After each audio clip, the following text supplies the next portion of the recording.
আসসালামু আলাইকুম। আশা করি সকলেই ভালো আছেন। আমি চলে আসছি ত্রিশাল উপজেলার সলিমপুরে। এটা হচ্ছে পশ্চিম সলিমপুর। এটা হচ্ছে মণ্ডলবাড়ির পাশেই এটা হচ্ছে কাউসার ভাইয়ের একটি লটকনের বাগান। দেখেন আলহামদুলিল্লাহ ফলনের অবস্থা।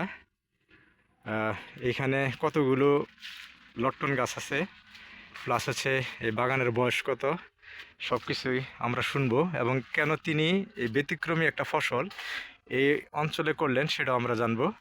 এখন আমাদের সামনে একটু কথা বলবেন আমাদের কাউসার ভাই। আসসালামু আলাইকুম কাউসার ভাই, ভালো আছেন? সালাম জি, ভালো আলহামদুলিল্লাহ। ভালো আছেন? জি আছি আলহামদুলিল্লাহ। খুব ভালো লাগতেছিল যে আপনার এই লটকন বাগানটা দেখে। এই বাগানের শুরুটা ভাই কতদিন আগে এবং কিভাবে শুরু বলেন তো একটু। শুরুটা হচ্ছে প্রায় 7-8 বছর হয়েছে। এটা আসলে শখের বশে করা। জি যে একটা বাগান করার ইচ্ছা হয়েছিল, প্রথম অন্যান্য চিন্তাও করা হয়েছিল অনেক ধরনের বাগানের কথা। পরে আমার কাকা বলল যে এটা করা যেতে পারে।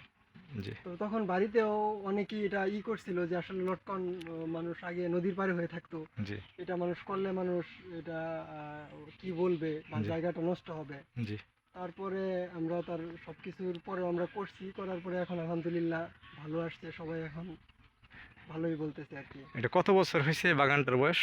8-9 বছর, 7-8 বছরের মতো হয়েছে। 7-8 বছরের। কত বছর ধরে আসতেছে এটা? 3-4 বছর ধরে আসতেছে, 4 বছর পরে থেকেই আসে আর কি। আসতেছে না? এখানে বা গাছের সংখ্যা কতগুলা? 56টা গাছ আছে এখানে। 56টা গাছ আছে। আমি দেখতেছিলাম যে গাছের গ্রোথও ভালো, প্লাস হচ্ছে প্রত্যেকটাতেই আলহামদুলিল্লাহ ফলন ভালো। এই যে দেখেন, আমি একটু ক্লোজ করে দেখাচ্ছি। এই যে দেখেন, এই যে প্রত্যেকটা গাছেই আলহামদুলিল্লাহ আছে। এই যে দেখেন প্রত্যেকটা গাছেই কিন্তু ফলন আছে। এই যে আলহামদুলিল্লাহ ফলন আছে, অনেক অনেক ফলনই আছে এখন।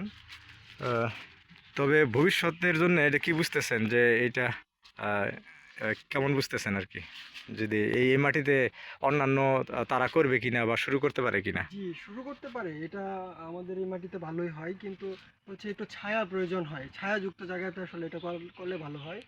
আমাদের প্রথম রোদ ছিল, পরে আমরা আম গাছ লাগাইছি উপরে, পরে ছায়া পড়ার পরে জিনিসটা সুন্দর হয়েছে। আগে পাতাগুলো পুড়ে যাচ্ছিল আর কি। জি জি আহ, পাতা বার্ন হয়ে যাচ্ছিল। জি জি, জি এরকম হয়ে যাচ্ছিল। পরে আমরা একটু ছায়াযুক্ত হলে ভালো হয়, কিন্তু এই মাটিতে খুব সুন্দর হবে এটা। জি জি। আচ্ছা, উনি হচ্ছে দেখেন, উনিকে হয়তো দেখতেছেন, উনি কিন্তু ইয়াং লোক। আর এই বাংলাদেশের যে কৃষি এখন যে পর্যায়ে আছে, আসলে আমরা তো খুবই আশাবাদী যে আমি অনেকের সাথে কাজ করতেছি, তার ম্যাক্সিমামদের বয়স হচ্ছে আন্ডার আর কি 35 বা 40-র নিচে। 40-এর নিচে সবাই, যারা এই আধুনিক কৃষির সাথে আর কি খুব সহজেই নিজেকে মানায় নিছে। আমি এর আগে আপনারা দেখছেন আমার ভিডিওতে যে মাসুদ ভাইরা ছিল, শরীফ ভাই ছিল, আজকে কাউসার ভাই।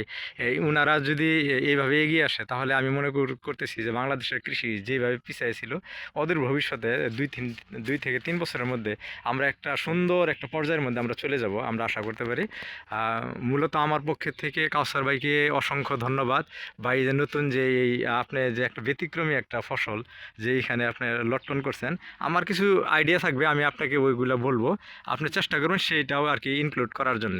ঠিক আছে ভাই, ভালো থাকবেন, দোয়া করুন আমাদের জন্য। অবশ্যই জি আমাদের জি জন্য দোয়া করবেন। জি। আল্লাহ হাফেজ।